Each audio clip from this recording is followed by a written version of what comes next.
This is where this bike frickin' ruled.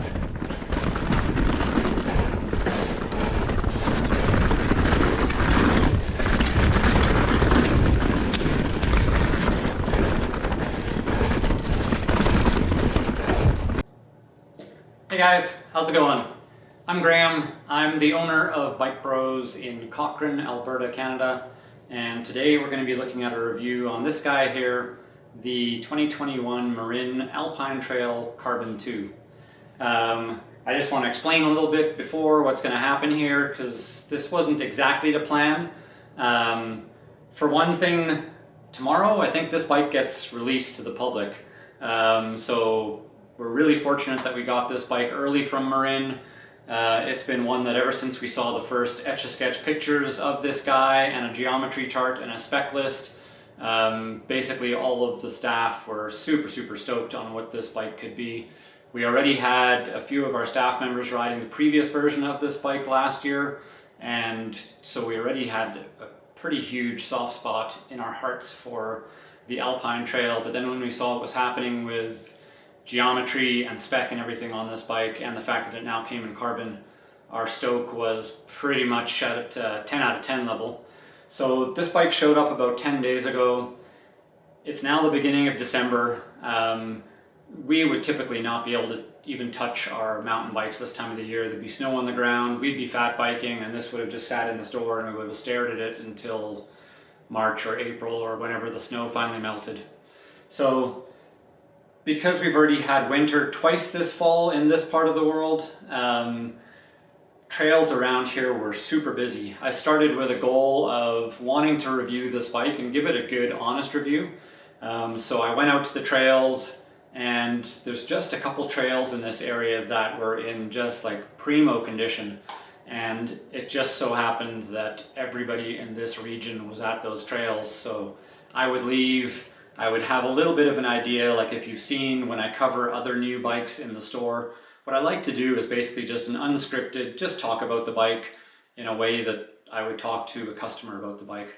So I wanted to do the same thing while riding the bike, and then as I got to features, I could be talking about how it was handling that, or how the different components were working, all the sort of stuff then that could give you sort of an honest rider's perspective.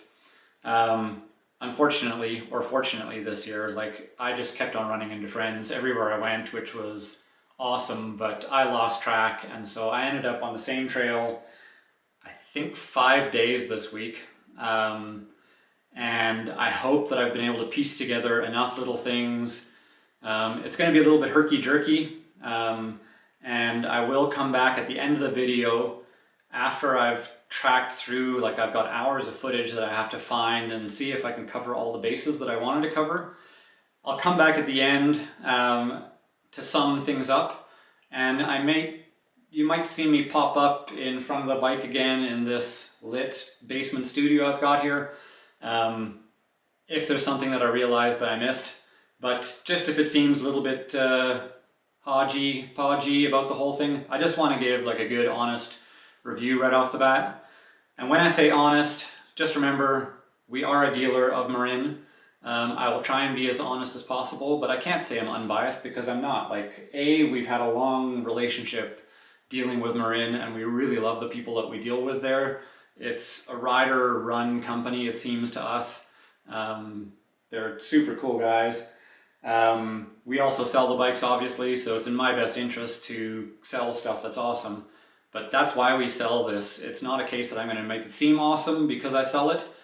We sell it because we think that this stuff is awesome, and we try and do that with all the bikes that we have.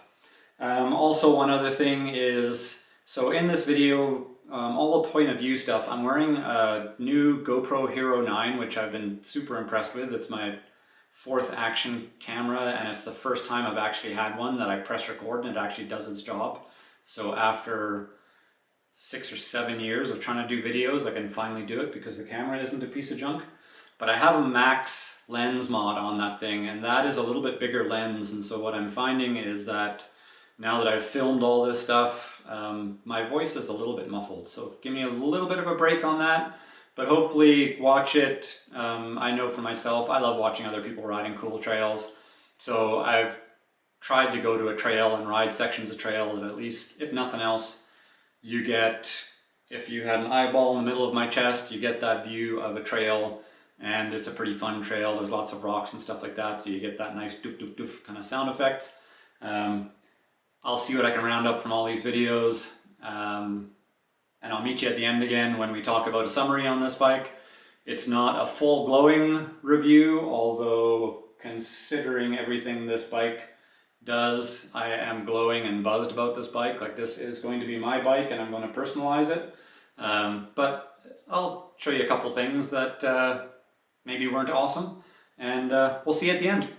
All right, thanks so much, and off to watching things from my chest. Ciao.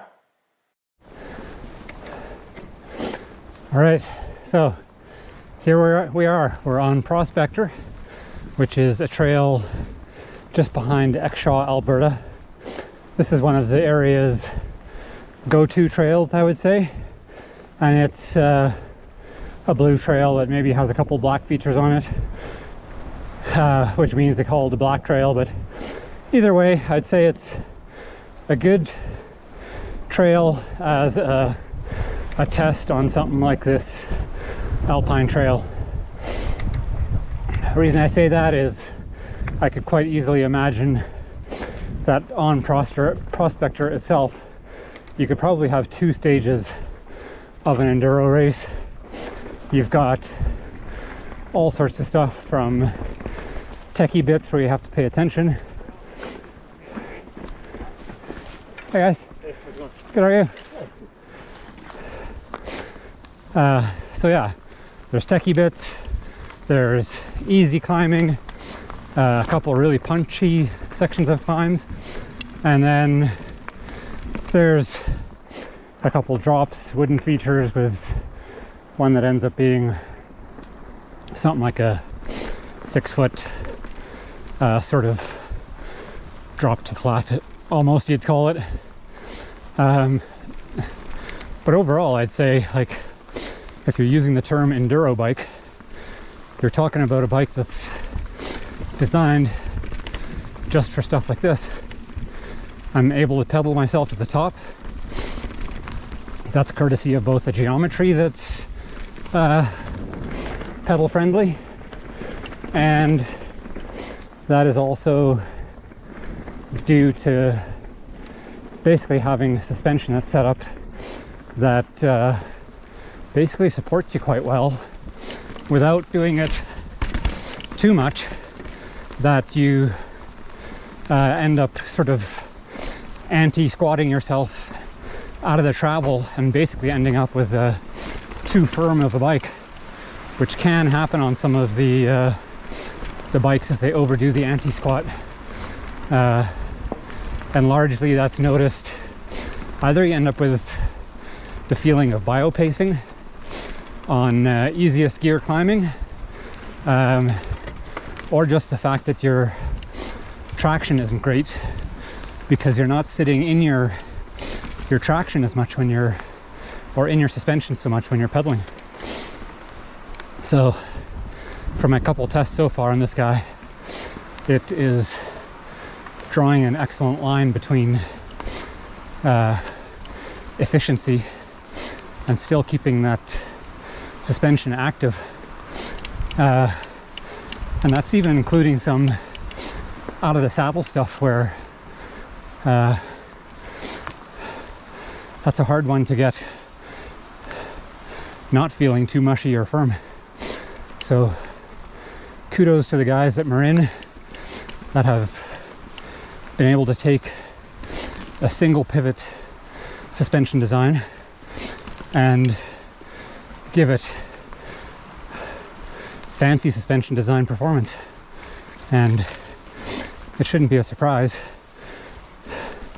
Commensal has proven that you can have amazing bikes on single pivot, and now we're in the Marin line to like 3 lines of bikes essentially sharing this setup, and they all have really great efficiency and ride characteristics. So One of the other things that the single pivot on here allowed for is a short rear end. This is a 430 millimeter chainstay on here. That's matched with that 150 millimeters of suspension. So that's, I would say, at the shortest end of what just about anybody I can think of off the top of my mind. Being a bit of a nerd, I did a little bit of mathematics after my last ride, just thinking about some things. If this bike was a 160 mil travel bike with everything else the same, or it could be a 160 mil travel bike, or 156 if it had a 10 millimeter longer rear end. So this short rear end is part of why this is a 150 mil bike. The longer the rear end on some of those big enduro bikes, in many cases that goes along with a long rear end and more travel, which makes the bike great at hauling ass, but in everyday riding, where you're in many cases trying to have fun, trying to climb through some tight stuff, even descend through some tight stuff, the short rear end leaves you with a more nimble bike. And that's, in spite of this being a 29er, it's going to be about as nimble as a 150 mil 29er is going to get. So combined with that short rear end, they then put a 78 degree seat tube angle on here. And those two things basically combine with the very slack 63.5 degree head tube angle to keep adding up to a bike that adds capability on the descents, but maneuverability and climbability. So we're fortunate enough now that this steep seat tube angle is becoming a mainstream enough concept in the way that it helps your climbing body positioning that I don't have to talk about it much. But I do just want to mention that it's a 1-2 punch of, you can go really slack in your head tube angle, but you better be doing something to match that in your seat tube angle. Otherwise you're going to have a wandering front end. And this guy does not wander the way I would have expected 63.5 degrees to. It still feels, when it needs to do trail bike duties, it honestly just feels like a heavy trail bike. You still have the abilities beyond just going warp speed. So this is the next generation of geometry versus suspension travel, I'd say.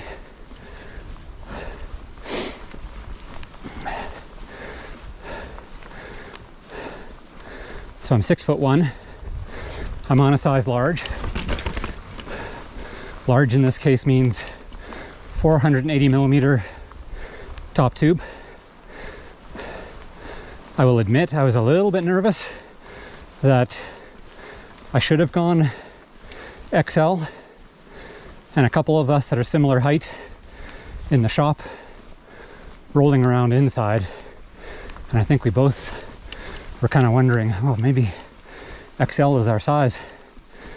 I think it took me the first 5 minutes on sort of meandering trails, and I was glad to be on this size of bike. When you're out of the saddle, you're still able to weight the bars really easily for cornering. You don't have to do some weird pronounced leaning forward thing. You can just sort of be light between your hands and feet and still get your weight on the front wheel when needed. You also, the size XL I think it jumps up a full 25 millimeters. That will be shown in your wheelbase and everything then too. So yeah, happy at 6'1" on a size large.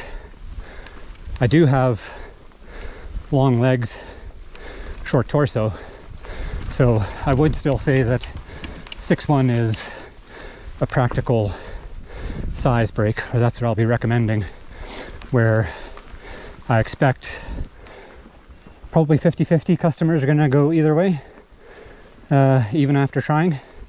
So I'm not going to say because I'm 6'1" and I find large feels right for me, I'm not going to tell other people to like what I like.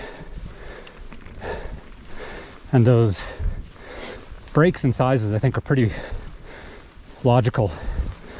You're basically talking an inch in top tube length between each size, small through XL, which I think is enough to be noticeable.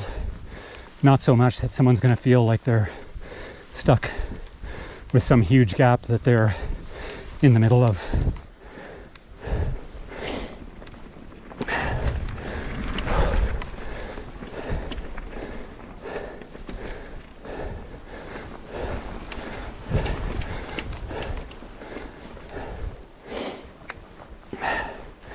I think I'll catch you on the down.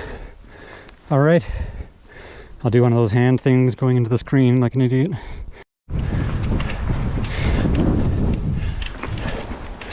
So here we are, Prospector Descent. This is what you get this thing for. We'll see a variety of stuff on this trail. I'm not going to be race pacing it because otherwise I won't be able to talk. But yeah, quality trail, super fun.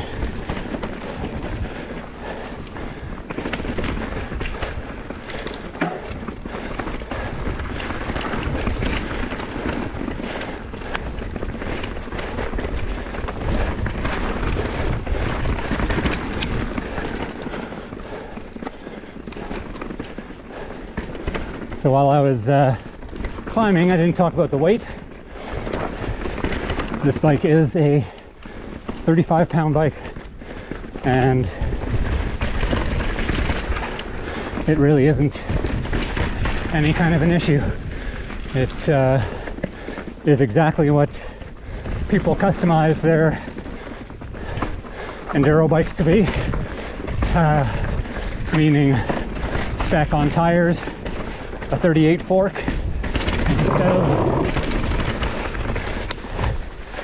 instead of something lighter.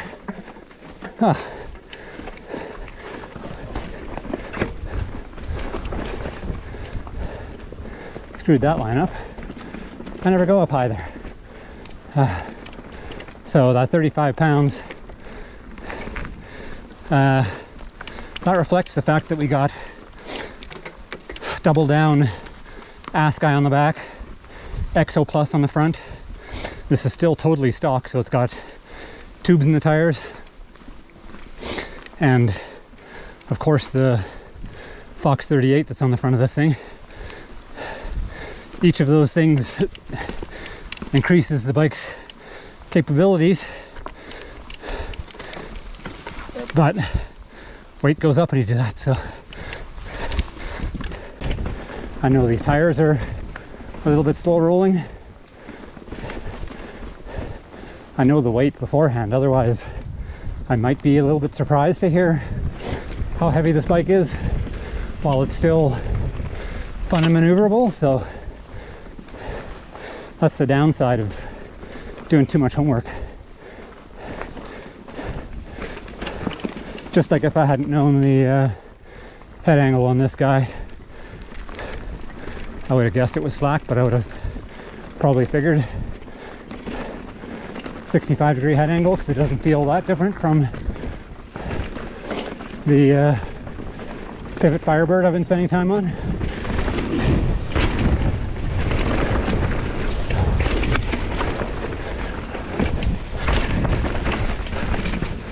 Oh, there were some trees down there 2 days ago. The trail fairies have been out working their magic.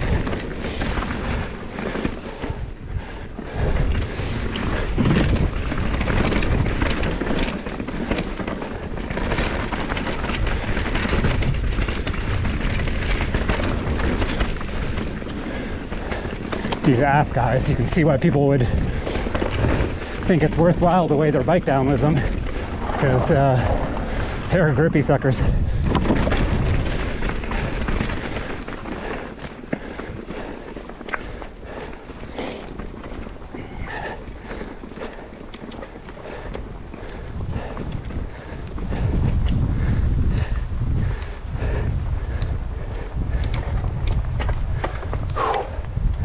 So that was what they typically will call upper prospector. Then we have another climb in the middle here. Once again, this wouldn't be shocking in an enduro race. I'm not in the shape to fly up this, and if this was a race, it's the one time that the psychology of having 35 pounds of bike underneath you might not leave you feeling as confident on this gentle meandering up. But I fully expect anybody who gets this bike is going to set it up tubeless right off the bat. That's going to probably take half a pound off. And these days, if you're a racer, you would maybe even strategize taking these tires off the new bike after a couple rides to enjoy them, but take them off the bike and then put something a bit lighter on as your daily rider tires, because not only is it weight on these ass guys, but that incredible traction comes at the price of not fast rolling.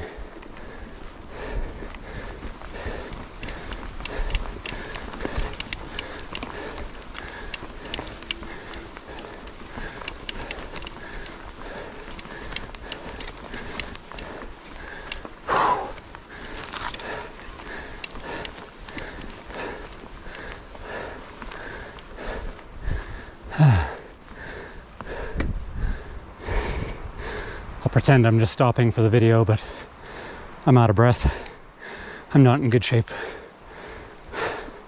What with the 2 months now, we've been forced off bikes basically. See you back in the fun stuff.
Once again, pedaling through chunky stuff on the way up.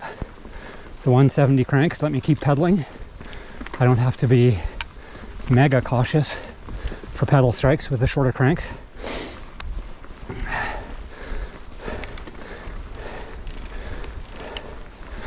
Good bike.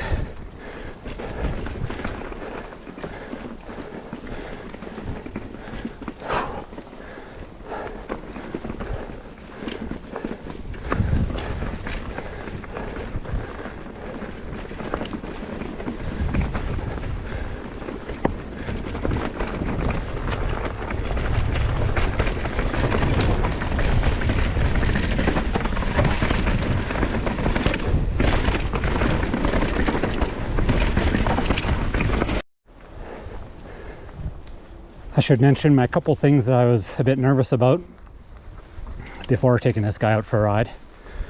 One, that head tube angle, 63.5 degrees. That's territory that 2 years ago was a DH bike. So I must admit that while I was excited, I love seeing a company sort of pushing boundaries. I was a bit nervous that they may have gone too far. But now that I've had 3 days on here, I don't think that there's any reason to be concerned about that.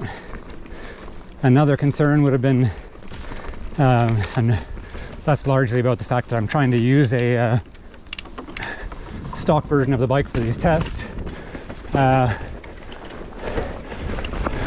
would have been the narrow handlebars on here. And that thing right back there just pointed out what a long wheelbase does for you. You gotta line up straighter for skinnies. But the 810 handlebars, I wanted to be as honest to this bike as possible, so tested stock. I really thought I was gonna have an issue. I'm always cutting my bars down to 770 roughly. And a trail like this, it's pretty tight between the trees in a number of spots. And that hasn't really been an issue, though I will, once I start personalizing, I'll cut down a bit, but I'm actually liking the width again. It does sort of ask you to lean the bike more as opposed to steering the bike.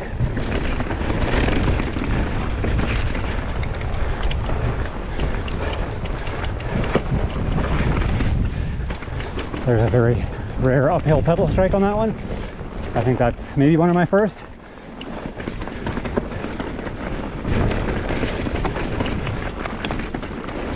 Just skimmed past my handlebars there on that tree. So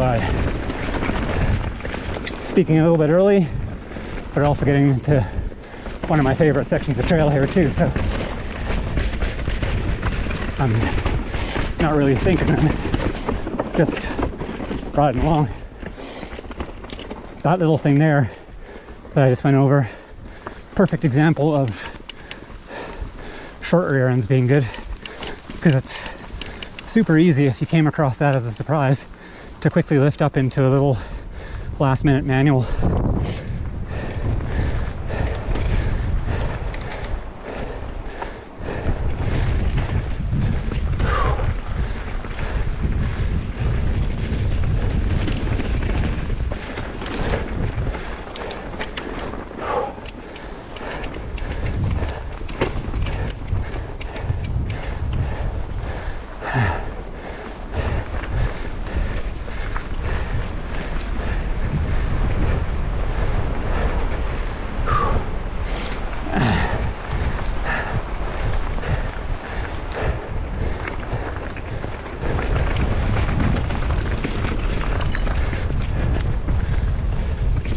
So as we start going through that loose stuff like we just did, that's where I would point out to somebody, if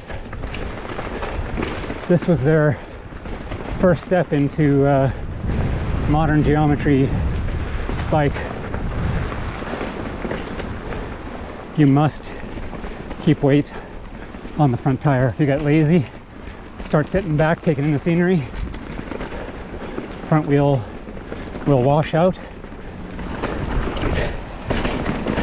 But realistically, the upsides of this geometry as we just smash through this stuff, and we can just leave our weight centered.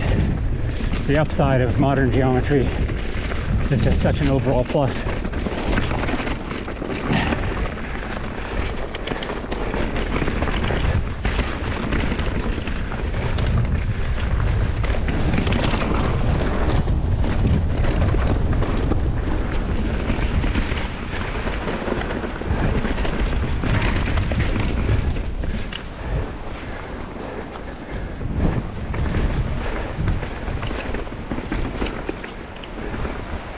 Man, it's windy out here today. I don't know if you'll be able to pick up on the noise from that.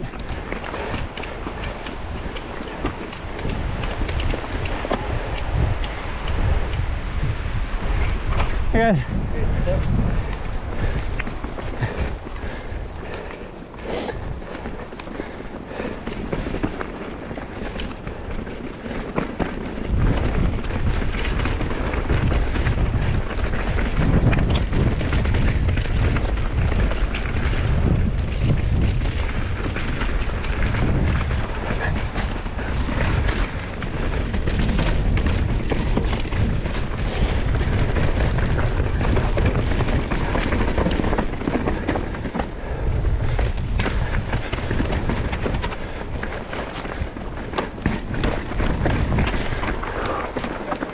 Hey guys, is it clear?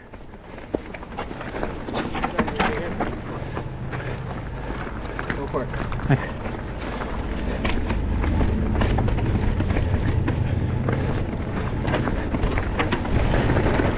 There.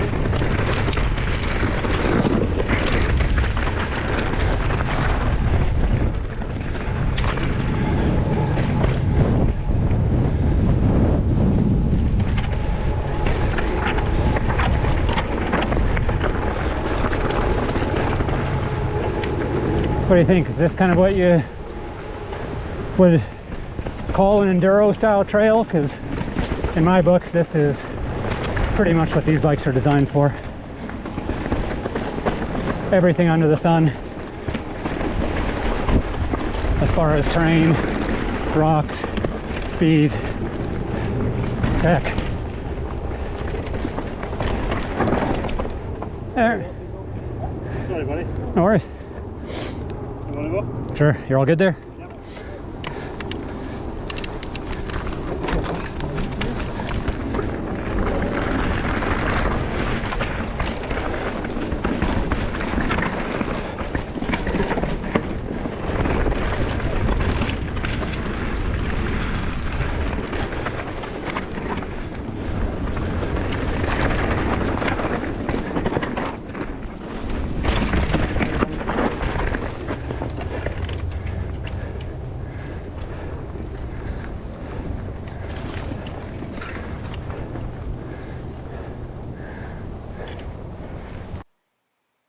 So, what did you think?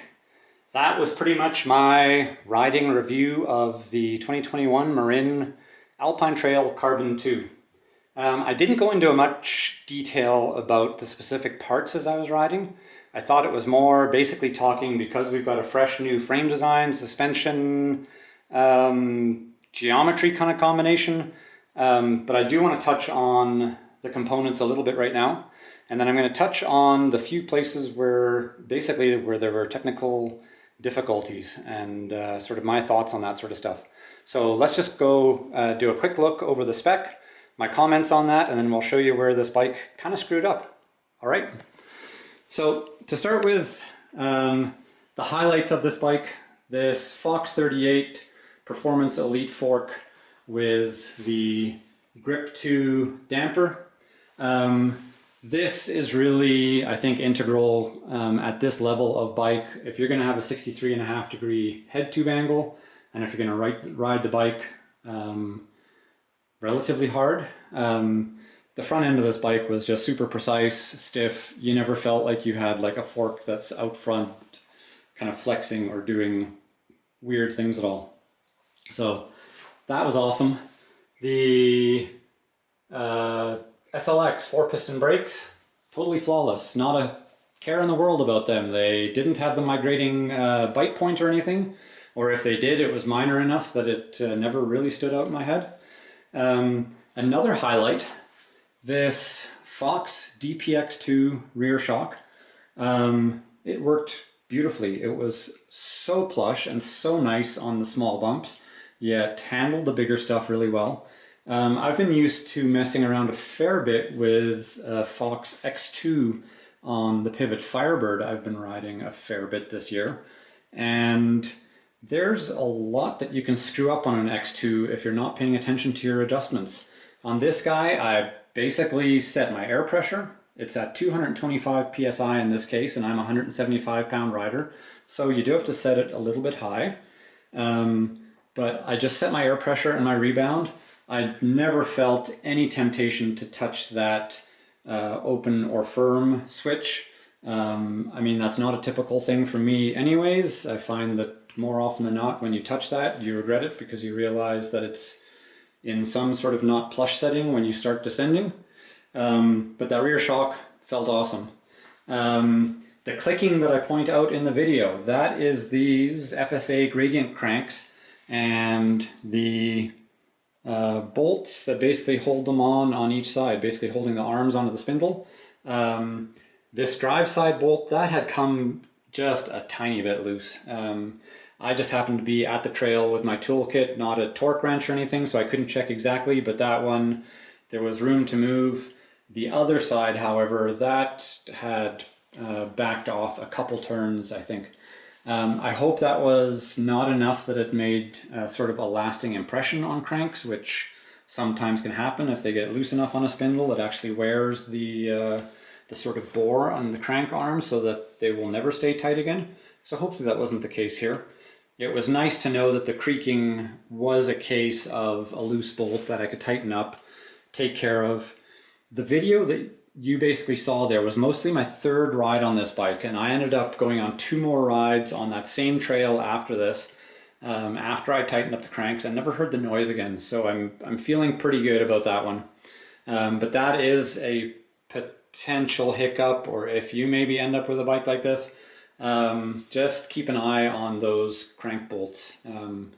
In days past, that used to be a real common thing on race face cranks coming loose.